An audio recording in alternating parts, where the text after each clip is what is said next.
दोस्तों मैं डॉक्टर जम्मिल आज आप लोग बताऊंगा वेन सर्किट के बारे में। वेन सर्किट का यूज़ क्या होते हैं, कब कब में से यूज़ करते हैं और इसके पार्ट्स क्या क्या होते हैं, पार्ट्स का यूज़ क्या है।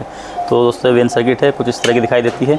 अगर इसके यूजेस की बात करें हम तो इसका यूजेस जो फर्स्ट होता है पेशेंट को, अगर किसी पेशेंट को हम इंट्यूबेट कर रहे हैं तो इंट्यूबेट करने के पहले पेशेंट को प्री ऑक्सीजनेट करने के लिए इसका यूज़ किया जाता है। सेकंड जो इसका यूज़ होता है अगर किसी पेशेंट को हमें सिटी स्कैन करना है फिर एमआरआई के लिए पेशेंट को शिफ्ट करना है, जो पेशेंट वेंटिलेटर पर ऑलरेडी हो तो उस कंडीशन में पेशेंट को ये कनेक्ट किया जाता है पेशेंट की ट्यूब से। और ये जो इसका अनदर एंड है इसे हम ऑक्सीजन पाइप से कनेक्ट करते हैं सिलेंडर से और इससे पेशेंट को हम शिफ्ट करते हैं अनदर वार्ड में या फिर पेशेंट को सिटी स्कैन एमआरआई में, या अगर पेशेंट को एम्बुलेंस में शिफ्ट करना उस कंडीशन में इसका यूज़ किया जाता है। मेनली शिफ्टिंग में भी इसका यूज़ किया जाता है। एक इसका यूज़ मैंने आपको बताया पेशेंट को प्री ऑक्सीजनेट करने के लिए किया जाता है।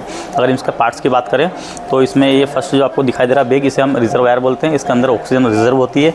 सेकंड इसमें आपको यहाँ पे कैप दिखाई दे रहा होगा, इस कैप को हम APL कैप बोलते हैं। इससे पेशेंट का जो ऑक्सीजन होता है उसे हम मेंटेन करके रखते हैं। पेशेंट को कितना ऑक्सीजन देना है कितना नहीं देना इससे हम यहाँ से कंट्रोल करके रखते हैं। इसमें दो ट्यूब होते हैं।